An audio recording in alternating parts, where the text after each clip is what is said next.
He was known as the man who made millions of women fall in love with his silky voice. Yet behind closed doors, he once locked himself in a hotel room for 3 straight days with 2 men, screaming in pleasure so loudly that hotel security had to knock on the door. Not because he was evil, not because he was broken, but because for one night, he could finally stop pretending to be the perfect gentleman the world demanded him to be. They were gods on stage, legends of R&B soul. But at night, many of them became prisoners of desires they were forced to hide. In an era when being a black man attracted to men could end your career, your family, even your life, these 15 legendary male R&B singers lived dangerous double lives. Some threw wild orgies that lasted until sunrise. Some made love non-stop for hours until their bodies collapsed. Some moaned so loud the rumors spread like wildfire across the industry. Today, we're uncovering the forbidden truth about the biggest names in classic R&B, the ones everyone loved, but almost no one truly knew. Watch until the end. Some of these stories will shock you, some will break your heart. If you're ready for the raw, untold side of soul music, hit subscribe, turn on notifications, and let's begin. 15. Little Richard, flamboyant king who watched from the back seat.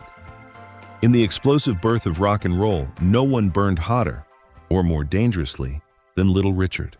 Born Richard Wayne Penniman on December 5, 1932 in Macon, Georgia, he grew up in a strict religious household. At only 13 years old, his own father kicked him out of the house for being too feminine. That painful rejection lit a fire in him that would soon set the music world ablaze. By 1955, his breakthrough hit, Tutti Frutti, exploded across America. With his wild pompadour, pencil mustache, high-energy performances, and outrageous stage persona, Little Richard became the undisputed king of rock and roll. Women screamed for him, men copied him, but behind the glitter and spotlight, Richard hid a secret life of uncontrollable desire. According to multiple insiders from the late 1950s through the 1960s, the moment the last scream of Tutti Frutti or Long Tall Sally shook the walls, Little Richard would vanish into the night like a man on fire. Whether it was a sweltering 95-degree summer night in New Orleans in 1957, a cold, rainy evening in New York in 1961, or a thick, humid Los Angeles night in 1964, the ritual was always the same. Still drenched in sweat and buzzing with adrenaline, he would slip out the back door with a small, trusted circle, led by a woman named Fanny who knew every single one of his darkest secrets. They didn't waste time. They cruised the underground bars and shadowy after-hours clubs, Richard's eyes frantically scanning the room for men who could give him the raw, intense release he craved. The hunger was uncontrollable. He wasn't looking for love. He was hunting for bodies that could satisfy the fire burning inside him, the one he could never show the screaming female fans under the spotlight. Once they found the right men, the group would quickly pile into waiting limousines or disappear into private hotel suites where the real forbidden night would explode behind locked doors. There, Richard reportedly became the ultimate voyeur. High on cocaine and heroin, he would sit in the back seat, directing the action like a conductor, pleasuring himself while watching others have intense sex right in front of him. The parties allegedly went on for hours, sometimes until sunrise. His appetite was so insatiable that even his inner circle whispered he had become a full-blown sex addict. Years later, Little Richard was shockingly honest about his past. In multiple interviews, he confessed, "I was gay all my life. I used to have orgies, but Jesus saved me." He would battle between wild hedonism and deep religious guilt for decades, quitting music to preach, then returning to the stage again and again. Little Richard wasn't just a musical revolutionary. He was a man trapped in an era that refused to accept him. His extreme sexual behavior wasn't simply about pleasure. It was rebellion, trauma, addiction, and a desperate attempt to feel free in a world that demanded he hide who he really was. Still with me? Good. Because it only gets crazier. Subscribe now so you don't miss the rest of these forbidden stories. Almore teen, Billy Preston, lost in late-night hotel gatherings. Now, imagine this. You're standing on stage with the Beatles. The crowd is going wild. You're known worldwide as the fifth Beatle, a musical genius who could play anything. But when the lights go down and the applause fades, You return to an empty hotel room carrying secrets almost no one could understand. That was Billy Preston. Born William Everett Preston on September 2, 1946 in Houston, Texas, Billy was a child prodigy. He was playing organ in church by age 10. However, his early life was marked by deep pain. He later revealed he had suffered sexual abuse as a child, a trauma that stayed with him for decades. In 1969, Billy's life reached incredible heights. The Beatles invited him into the studio for the Let It Be sessions. He played on Get Back, Don't Let Me Down, and even co-wrote the classic You Are So Beautiful. Everyone in the industry respected him, but fame couldn't heal his inner wounds. By the mid-1970s, whispers began spreading quietly within the music industry. After high-energy shows, Billy would retreat to his hotel suite and host private late-night gatherings with a small group of trusted male companions who traveled with him. These nights reportedly became a way for him to escape the pressure of hiding who he was. According to people who worked with him, these encounters were fueled by drugs, especially crack cocaine, and grew more frequent as the years passed.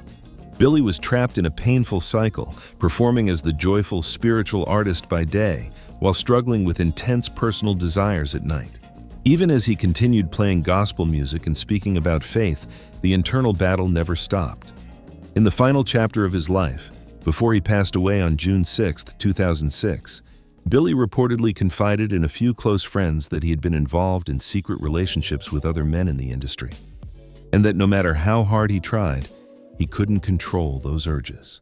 Billy Preston was a brilliant musician who carried heavy trauma from his childhood. In an era when black artists could not openly talk about their sexuality without destroying their careers, he suffered in silence.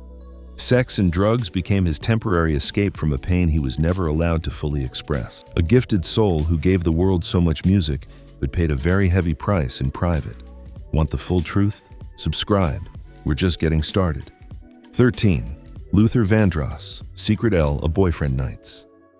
What if the man who made millions believe in true love was never allowed to live it himself? Luther Vandross was born on April 20, 1951, in New York City. He started as a background singer, but by the early 1980s, he had become the voice of romantic soul. Songs like Never Too Much, Superstar, and Here and Now turned him into a superstar. Yet while women dreamed about him, Luther kept his personal life locked away. For years, those inside the industry quietly spoke about a long-term partner he had in Los Angeles throughout the 80s and 90s. At the same time, the intense pressure of fame reportedly led him to occasional secret encounters arranged through powerful music circles. After marathon recording sessions that stretched into the early morning, he would sometimes stay behind in the studio, searching for a few moments of peace from the weight he carried. His dear friend Patti LaBelle eventually confirmed what many had suspected. Luther was gay, but he chose silence to protect his mother and the image his female fans cherished so deeply. In the end, Luther gave the world the most beautiful love songs, while living a love he could never publicly claim. A king who ruled romance, but ruled it from the shadows. 12. Freddie Jackson, smooth star who parked outside gay bars. It was the early hours of the morning in Los Angeles, and a sleek luxury car sat idling outside a discreet club. Inside was the same man who had just melted hearts on stage with You Are My Lady. Freddie Jackson exploded in the mid-1980s as the next great R&B lover. His silky voice and charming smile made him the perfect ladies' man for the era. But after the lights dimmed and the fans went home, Freddie's nights often took a very different turn. According to people who worked with him, he would drive around the city and park near certain underground spots. There were rumors of quiet encounters, sometimes in the car itself, sometimes slipping away to nearby motels. The contrast was striking. The same man singing passionate ballads to women by night was quietly living another truth. Years later, Freddie began to speak more openly, even hinting that the real love of his life had been a man. The rivalry rumors with Luther Vandross only added fuel to the fire. Freddie became the symbol of an entire generation of 80s stars, trapped between the image the industry demanded and the desires they could no longer hide. 11th, Tevin Campbell, Wild Anonymous Nights. He was only 13 when America fell in love with his voice. But the boy everyone saw as pure and innocent was growing up with secrets far beyond his years.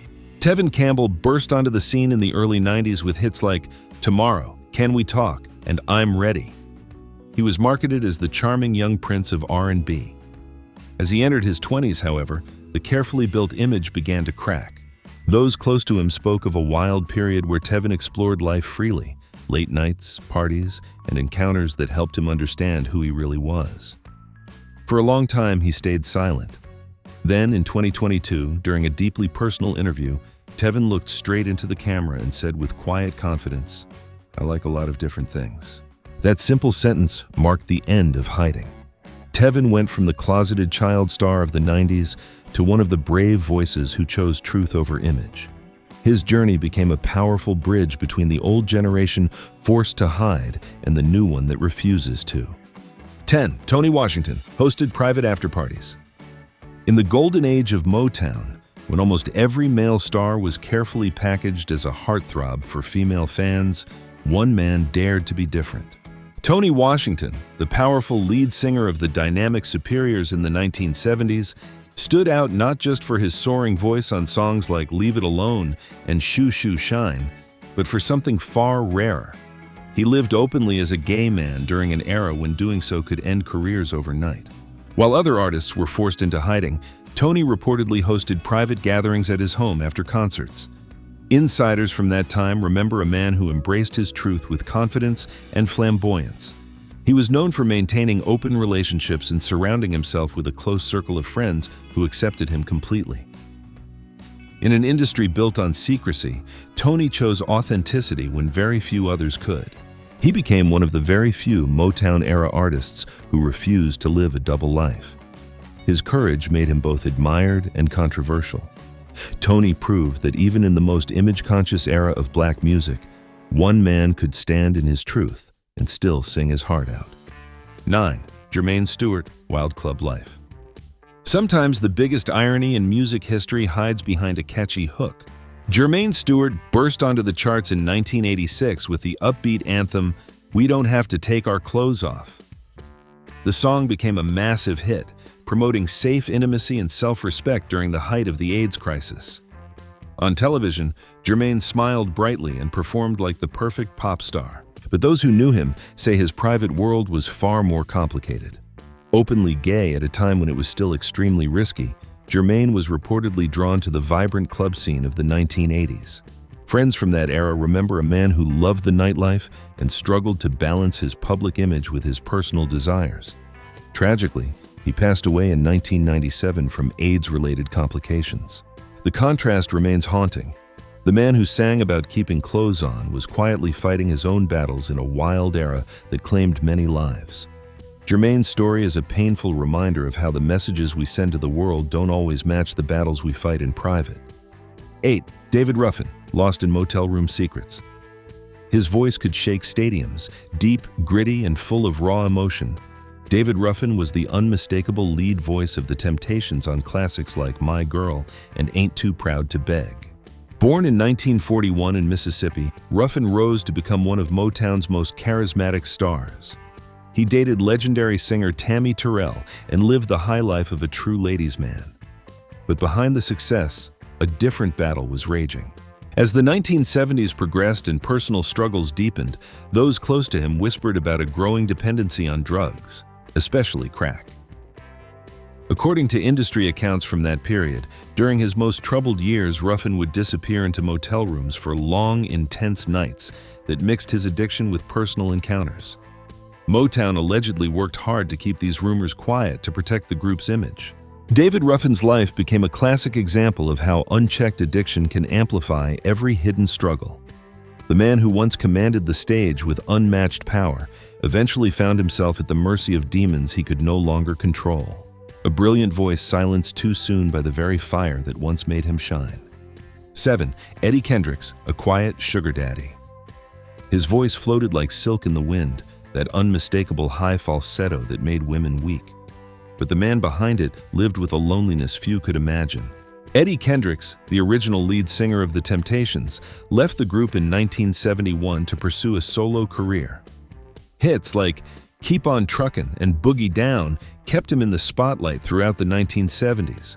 Known for his sharp style and smooth charm, Eddie seemed to have it all. Yet away from the stage, rumors followed him for years.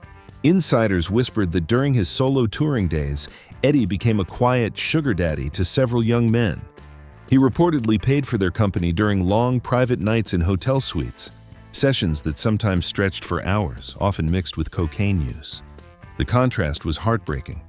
A man celebrated for his heavenly voice was quietly seeking earthly connection in the only ways he felt safe. Motown-era gossip often linked his high falsetto and flamboyant fashion to a hidden double life. Eddie never fully confirmed the stories, but those close to him sensed a man exhausted from pretending.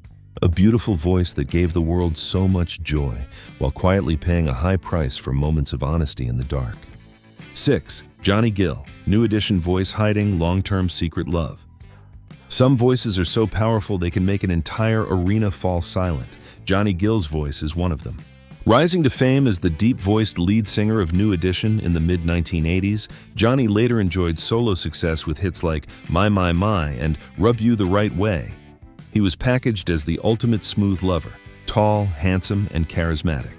But for decades, persistent rumors have refused to die. Industry voices claim Johnny maintained a long-term secret relationship with a man while still engaging in occasional private encounters on the side. Rumors even linked him to high-profile names. Despite the whispers, Johnny has always publicly denied them and continues to present a heterosexual image. Even today, he remains one of the artists who has chosen to keep his private truth locked away. In an era when many others have come forward, Johnny's silence speaks volumes about the heavy weight some legends still carry. A man blessed with an incredible gift, yet still walking the tightrope between truth and image. 5. Teddy Pendergrass, the sex symbol whose world changed in one night. Before 1982, Teddy Pendergrass was pure fire, the ultimate R&B sex symbol of the late 1970s. With songs like Close the Door and Turn Off the Lights, he made women lose their minds. Then came the tragic car accident in Philadelphia on March 18, 1982. Teddy survived, but was left paralyzed from the waist down. The man known for raw, masculine energy would never walk again. After the accident, new whispers began circulating. Some claimed Teddy developed a private fascination with watching intimate encounters and occasionally hired escorts, both male and female, for long private sessions in his home. The passenger in the car that night was later revealed to be a transgender woman, sparking years of bisexual rumors. Despite the wheelchair, Teddy fought hard to continue his career and inspire others. But those closest to him say the once unstoppable sex symbol never fully recovered from the physical and emotional scars, both from the crash and the secrets he carried. A legend who once commanded desire, now quietly searching for connection in a body that had betrayed him. 4. Donny Hathaway, soul genius who needed intense private relief. Some voices don't just sing, they bleed. Donny Hathaway possessed one of the most emotional, soaring voices in soul music. His duets with Roberta Flack, Where Is the Love, The Closer I Get to You, remain masterpieces. But behind the genius was a man quietly falling apart. Throughout his career, Donny battled severe mental health issues. Those who worked with him spoke of intense private struggles. Rumors suggested he used intense private encounters with male partners as a way to release unbearable emotional pressure and anxiety. The combination of industry demands, personal demons, and unspoken desires reportedly pushed him deeper into darkness. On January 13, 1979, Donny tragically passed away at age 33 after falling from a hotel window in New York, officially ruled a suicide. His death left the music world heartbroken, a man who could make millions feel everything, but found so little peace for himself. Donny Hathaway remains a painful reminder of how talent and torment can live in the same soul. 3. Marvin Gaye, the Prince of Soul who couldn't outrun his own desires. What happens when the man who sang the most sensual love songs of a generation becomes a prisoner of the very fire he created? Marvin Gaye, born April 2, 1939 in Washington, D.C., was Motown's ultimate prince. With masterpieces like Let's Get It On, Sexual Healing, and I Want You, he turned desire into art. He had multiple marriages and countless girlfriends. On the surface, he was the ultimate ladies' man. But behind the velvet voice and smooth image, whispers followed him throughout the 1970s. After explosive concerts, Marvin reportedly engaged in long, intense private sessions with groupies that stretched for hours. Those close to the tours spoke of nights fueled by drugs and an almost insatiable hunger for physical connection, a way to escape the crushing pressure, family trauma, and inner demons that haunted him. Even though he was primarily known for relationships with women, industry party rumors refused to fade. People wondered, how could a man who gave the world so much passion still feel so empty inside? Marvin's life was filled with brilliance and tragedy. He battled addiction, depression, and the weight of his own fame. On April 1st, 1984, his father tragically shot and killed him, one day before his 45th birthday. Even the greatest ladies' man in soul music couldn't escape the gossip and the inner storm. Marvin Gaye showed us that sometimes the people who sing about love the most beautifully are the ones who struggle the hardest to find it for themselves. 2. Smokey Robinson, Discreet Hotel Affairs. He wrote some of the most romantic songs in American music, but his own love life remained one of Motown's best-kept secrets. Smokey Robinson, born February 19, 1940 in Detroit, rose to become one of Motown's most important figures. Lead singer of The Miracles, prolific songwriter, and vice president of the label. Hits like Tracks of My Tears, Ooh Baby Baby, and Being With You made him a smooth, beloved icon. Yet for decades, quiet rumors circulated within the old Motown circle. During long tours in the 1960s and 70s, Smokey was allegedly involved in discreet hotel affairs, often with men, stealing quiet moments away from the spotlight. He was said to have perfected the art of quick private hookups that left almost no trace. Motown's powerful image machine worked hard to protect its stars. Smokey maintained the perfect gentleman image for decades. Even today, he rarely addresses the old whispers. How heavy must the silence have been for a man who wrote so many love songs to live with a truth he could never fully share? Smokey Robinson became the master of discretion in an era when being yourself could destroy everything you built. A legend who gave the world beauty while carefully guarding his own hidden heart. 1. Clyde McPhatter, R&B pioneer who owned touring bus nights. Before there was Motown, before there was modern R&B, there was Clyde McPhatter, the voice that started it all. Born November 15, 1932 in Durham, North Carolina, Clyde became a pioneer of the golden age of R&B. As lead singer of the Drifters in the 1950s, his emotional delivery on songs like Money Honey, Such a Night, and White Christmas influenced everyone who came after him. But life on the road in the 1950s was brutal and lonely. In an era when being black and even rumored to be gay could end your career instantly, the touring bus became a world of its own. According to old industry veterans, Clyde was whispered to have organized private, intense gatherings with male musicians during those long tours, moments of release in a time of extreme secrecy and danger. The double life was exhausting. The same man who sang with raw passion on stage carried the heaviest burden off stage. Clyde McPhatter passed away in 1972 at only 39 years old, his health broken by years of pressure, addiction, and hidden pain. In the harshest, most prejudiced era of American music, how many pioneers like Clyde had to bury their true selves just to give us the music we still love today? He was one of the first, and one of the most tragic. A voice that helped birth a genre, forever silenced by the weight of secrets he was forced to carry. And so, we've reached the end of this journey. After everything we've uncovered, the whispered secrets, the hidden struggles, the nights behind closed doors, here's what I truly believe. Whether these stories are pure rumors, exaggerated gossip, or contain pieces of truth, it doesn't change the way I see these legendary artists. Not even a little. Because at the end of the day, they weren't gods. They were human beings. Brilliant, talented, flawed human beings who felt desire, pain, loneliness, and hunger just like the rest of us. They sang about love so beautifully because they desperately needed it themselves. They performed under impossible pressure while carrying secrets the world refused to accept. Their music still moves millions, their voices still heal hearts, their legacy still lives on. So I choose to remember them for the light they gave us, not just the shadows they tried to hide. Now, I want to hear from you. Does knowing these stories change how you listen to their music? Or do you still see them first and foremost as the legends who gave us timeless soul? Drop your honest thoughts in the comments below. Be respectful, but be real. If this video made you think differently about these icons, please hit that like button, subscribe, and turn on notifications. We'll continue uncovering more untold stories from the golden era of R&B. Thank you for watching until the very end. Stay curious, stay compassionate, and remember, behind every great voice is a complicated human soul. Until next time, take care.